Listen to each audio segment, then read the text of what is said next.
We are in Kiowa Island, and we have a very special guest to bring you. Steve Cohen is here.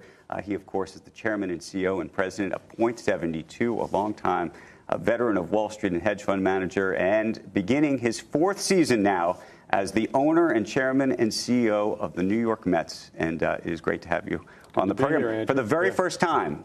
For the very first time. Hey, you got to try everything once, right? Got to try everything once. Well, we'll see whether we get to do it more than once.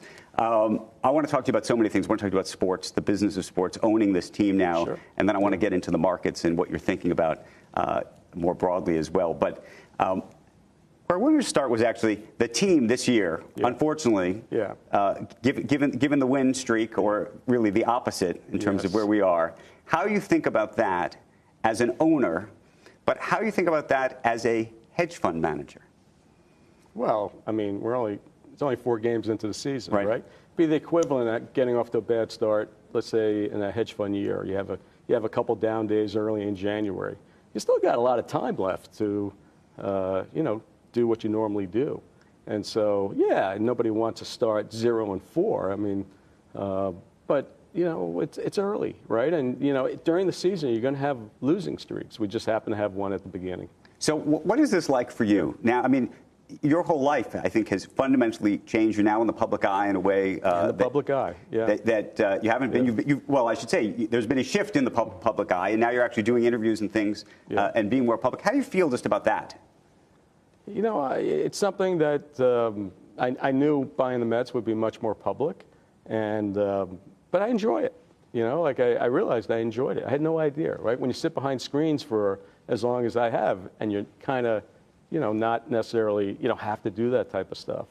And so I actually enjoy it. I actually enjoy interacting with the fans and doing the press conferences, and it's just a stretch for me, something different. And how much of doing what you've done in business is similar or different to this in terms of the analytics? The way you think about, you trade stocks. Yes. If you own a team, you trade players. Right.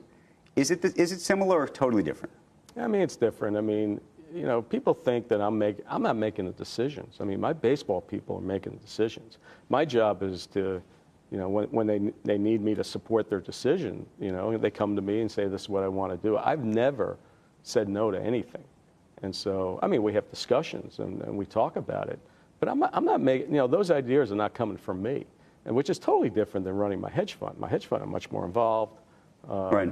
But, frankly, in my hedge fund also, we have 200 portfolio managers. I'm not telling them what to do either. Okay, I give them the risk limits and things like that, and I'm always available if they need to discuss anything. So I'm used to operating in a very decentralized way, and I give people a lot of rope. There's big questions about baseball, both the valuations of these teams. You spent a lot of money on yours, and also how much money these teams spend on a given year for players, the different markets, big markets, small markets. Yes. What do you think of the system right now in terms of what's happened in baseball? Yeah, I think, we're in one of those moments in baseball where people are thinking about, okay, what do we like about the system, what we don't? You've got 30 owners, you've got 30 different opinions. And so, we're still trying to figure it out. There's no doubt that smaller market clubs aren't crazy about large market clubs spending a lot of money.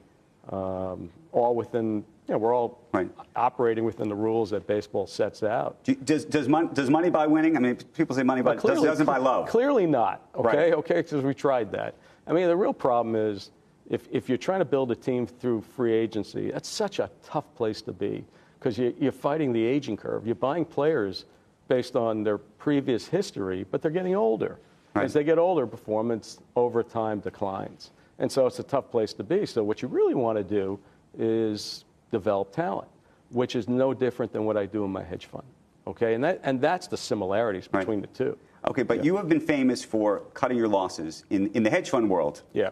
Famously, if things are not going well, you cut your losses. Can you do that in baseball? Well, I kind of did it last year, right? You kind of did. That's where I was going. That's where the question was going. Yeah. So you're leading me to that question. But yeah, I mean, I looked at it and realized that the team was probably not going to make the playoffs, and even if it did, probably wasn't going to get very far in the playoffs. And so it was just, I think at that point we had a 15% chance of making the playoffs. A lot of teams in front of us. It would have been hard to pull off. And so, we had contracts that were, I felt it wasn't going to change in 23 and 24. It probably wouldn't get any better. So I did a complete pivot. Right. And I think I shocked baseball in the extent that I did it. But for me, it's just natural because, I looked and said, okay, I don't like the positions I have. Right. And so I wanted to make a change. You want a ring. How many years do you think it will take you to get there? How much will it cost? Well, I don't care about the cost side. I mean, I think over time, But do you think, don't think about this as philanthropic, do you? I do. You do? That's why I bought the team. Okay? Well, that's exactly why I bought the team. And I said in my original press conference, if I can make millions of people happy, how cool is that? And so I actually view it as a civic responsibility. Now, listen, nobody wants to lose money forever and spend money and not have success.